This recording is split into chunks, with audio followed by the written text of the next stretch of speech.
Hello बच्चों, let's read the question. Find the velocity of centre of mass of the system shown in the figure.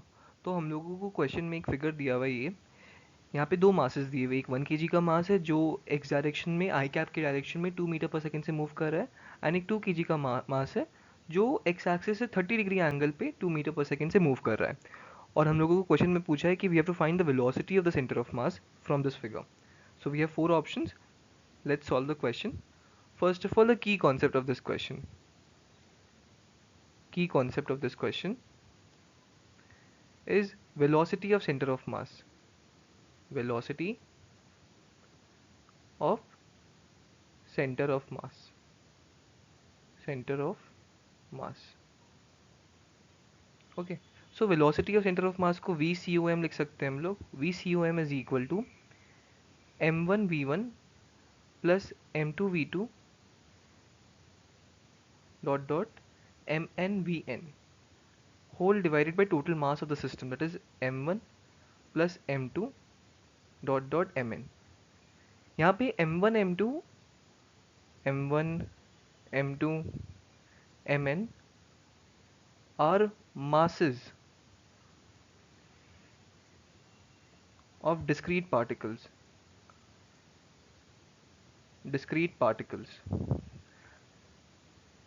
and v1 v2 are the velocity of these particles. Okay, v1 v2 and so on are velocities of individual particles. Velocities. So ये formula होता है velocities. velocities हाँ, तो ये formula होता है, this is the formula for the velocity of centre of mass of a discrete particle system.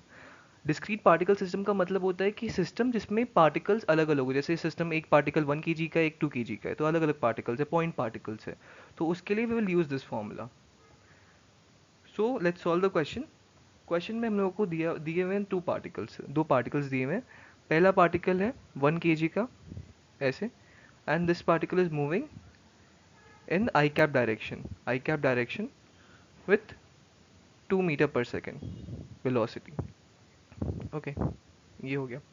जो दूसरा पार्टिकल दिया हुआ है यहाँ पे 1 kg, you can write 1 kg हो गया.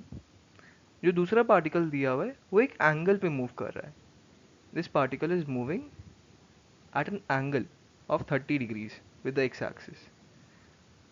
तो अगर हम लोग उसको रिजॉल्व करें सेकेंड पार्टिकल के लिए, 2 kg वाले पार्टिकल के लिए अगर हम उसको रिजॉल्व करें तो यहाँ पे क्या आएगा, this can be written as, एक तो ये ऐसे आ जाएगा और एक नीचे आ जाएगा कंपोनेंट, दो कंपोनेंट आएंगे.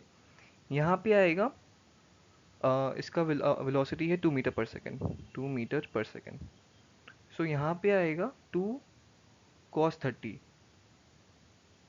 Metre per second velocity, and यहाँ पे आएगा 2 sin 30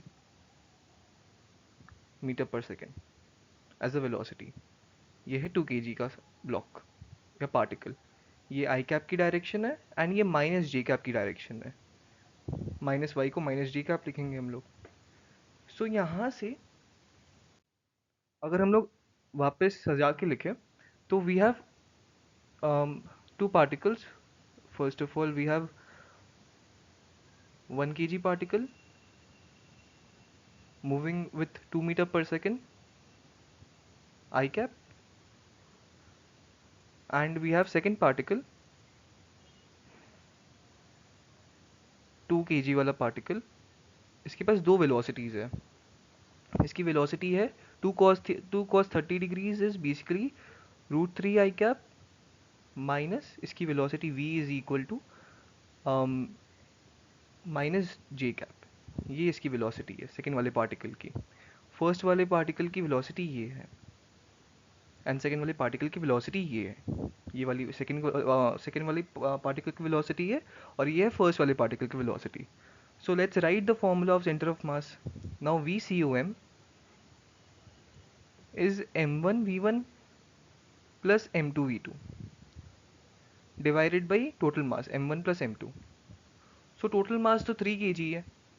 We can write m1 over here is 1 kg and m2 is 2 kg. ठीक है.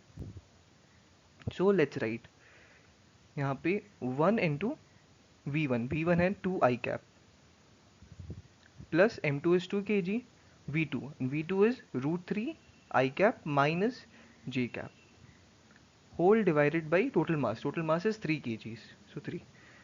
From here VCOM comes out to be 2 I cap plus 2 root 3 I cap minus 2 j cap whole divided by 3, जो कि हम लोग अगर अच्छे से लिखें तो ये आता है 2 plus 2 root 3 whole divided by 3 I cap minus 2 j cap by 3. This is the velocity of center of mass, and we can see from the options this is option A. Okay, so हम लोग यहाँ पे answer लिख सकते हैं, answer A 2 plus 2 root 3 whole divided by 3 I cap minus 2 by 3 j cap meter per second is the velocity of center of mass. So I hope आप लोगों को solution समझ आया हो. Thank you.